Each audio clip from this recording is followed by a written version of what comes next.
আমাদের বিরুদ্ধে অনেক প্রপাগান্ডা চালায়। তো প্রপাগান্ডা কি? আমরা রব কাটি। কিন্তু আমাদের বিষয়ে এখনো পর্যন্ত কি এটা বলতে পারে না আমরা চাঁদাবাজি করি, আমরা মাদকাসক্ত, আমরা নারী কেলেঙ্কারির সাথে জড়িত। এটা কোনোদিন কেউ বলতে পারবে না। কিন্তু যারা আমাদেরকে অপবাদ দেয় তাদের প্রত্যেকটা শব্দ তারা দিন রাত 24 ঘন্টা এই ধরনের কাজে লিপ্ত থাকে। দুইটা পয়েন্টে শেষ করতে চাই। একটা পয়েন্ট হচ্ছে জুলাই স্পিরিটকে আমাদেরকে ধারণ করতে হবে। জুলাই একটা হঠাৎ করে ঘটে যাওয়া বিষয় না। এই সমাজে দীর্ঘদিন জুলুমতন্ত্র কায়েমের মধ্য দিয়ে, তোমরা জানো যে 2006 সালের 28 অক্টোবর পিটিয়ে পিটিয়ে হত্যা করা হয়েছে। আবার সেই লাশগুলোর উপরে দাঁড়িয়ে নৃত্য করেছে। সেই নৃত্য করা মানুষগুলো আমাদেরকে মানবতা শিখিয়ে গত 15 বছর শাসন করছে। যারা মানুষের লাশের উপর দাঁড়িয়ে নৃত্য করতে পারে সেই মানুষগুলো ছিল।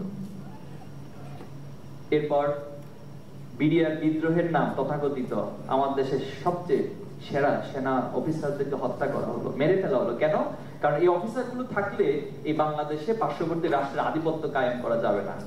এরা যখন থাকবে তখন আমার দেশের ফেলানিকে মেরে কাটা তারে ঝুলিয়ে রাখার মতো সক্ষমতা তাদের থাকবে না, সেটার পাল্টা প্রতিক্রিয়া আসবে। তোমরা দেখেছো এই 5ই আগস্টের পরেও কিন্তু আমাদের পার্শ্ববর্তী রাষ্ট্র আধিপত্য কায়েমের জন্য চেষ্টা করেছে, খেয়াল করেছো? এবং আমাদের দেশের সীমান্তে অস্থিরতা তৈরি করতে। এবং খুবই মজার বিষয় হলো তোমাদের এই উত্তরবঙ্গের লোকজন, তারা কুড়াল নিয়ে, কৃষকরা হচ্ছে তাদের কোদাল নিয়ে নেমে গিয়েছে। এবং আলহামদুলিল্লাহ এটাই তাদের মনে ভয় ধরিয়ে দিয়েছে। দেখবে এরপর থেকে কিন্তু আর খুব বেশি অগ্রসর হয়নি।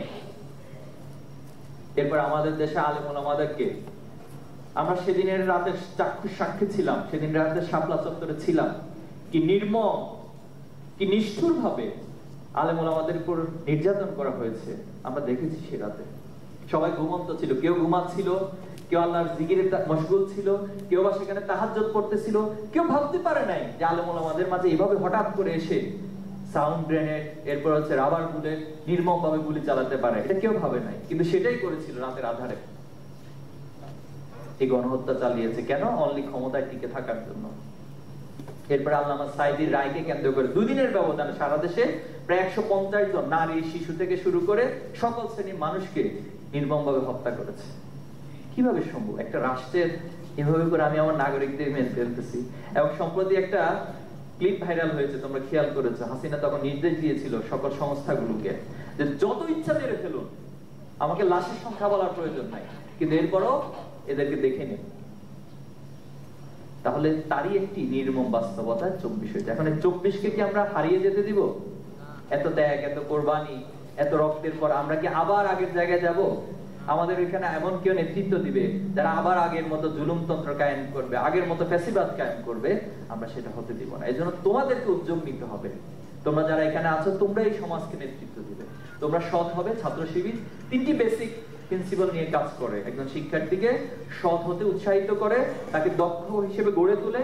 এই সমাজকে, এই রাষ্ট্রকে এবং পৃথিবীতে কম্পিটিশনে টিকে থাকার জন্য যে দক্ষতা প্রয়োজন, ছাত্র শিবির সেই দক্ষতাগুলো একজন শিক্ষার্থীর মাঝে তৈরি করে।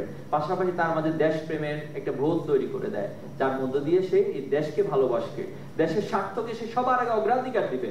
নিজের স্বার্থের জন্য দুর্নীতি করে নিজের অট্টালিকা তৈরি করবে না পাহাড়ের, বরং সে দেশকে ভালোবাসে, দেশের স্বার্থে সে নিজের সর্বোচ্চটুকু বিলিয়ে দিবে। আমরা এমন একটি প্রজন্ম তৈরি করতে চাই, এবং এই প্রজন্ম তৈরি করার জন্য ছাত্র শিবির কাজ করে যাচ্ছে। আমরা এটা বারবার বলেছি, ছাত্র শিবির প্রচলিত রাজনীতির সর্বোচ্চ আমরা আমাদের টোটাল কার্যক্রমের 5 থেকে 10% সময় অথবা শ্রম ব্যয় করে, যেটা প্রচলিত রাজনীতির সাথে যায়। আর বাকি 90% হচ্ছে একজন ছাত্রকে একাডেমিকলি কিভাবে করে যত সর্বোচ্চ জায়গায় নিয়ে যাওয়া যায়, তার দক্ষতা কিভাবে বিল্ড আপ করা যায়, এবং তাকে আগামী দিনের এই জাতির নেতৃত্ব দেওয়ার মতো উপযোগী মানুষ হিসেবে তৈরি করার জন্য চেষ্টা চালিয়ে যায়। এই চেষ্টা চালাতে গিয়ে অতীতে আমাদেরকে বাধার সম্মুখীন হতে হয়েছে। আমাদের বিরুদ্ধে অনেক প্রপাগান্ডা চালায়। তো প্রপাগান্ডা কি? আমরা রব কাটি। কিন্তু আমাদের বিষয়ে এখনো পর্যন্ত কি এটা বলতে পারে না আমরা চাঁদাবাজি করি, আমরা মাদকাসক্ত, আমরা নারী কেলেঙ্কারির সাথে জড়িত। এটা কোনোদিন কেউ বলতে পারবে না। কিন্তু যারা আমাদেরকে অপবাদ দেয় তাদের প্রত্যেকটা শব্দ তারা দিন রাত 24 ঘন্টা এই ধরনের কাজে লিপ্ত থাকে। এজন্য আমরা কারো এই সমস্ত প্রপাগান্ডা অথবা ভয়ভীতি, আতঙ্ককে পরোয়া করি না। আমরা আমাদের সঠিক ট্র্যাকে, আমাদের মৌলিকত্ব থেকে আমরা আমাদের কাজগুলো চালিয়ে যাব। ইনশাআল্লাহ আশা করি আল্লাহ তাআলা আমাদেরকে সহায় হবেন। এবং তোমাদের কাছে সে প্রত্যাশা রাখি, তোমরা আগামী দিনে আবু সাঈদের প্রজন্ম হিসেবে আবু সাঈদের যে স্পিরিট, সেটাকে ধারণ করে এই দেশ, জাতিকে এবং বিশ্বকে নেতৃত্ব দেবে ইনশাআল্লাহ।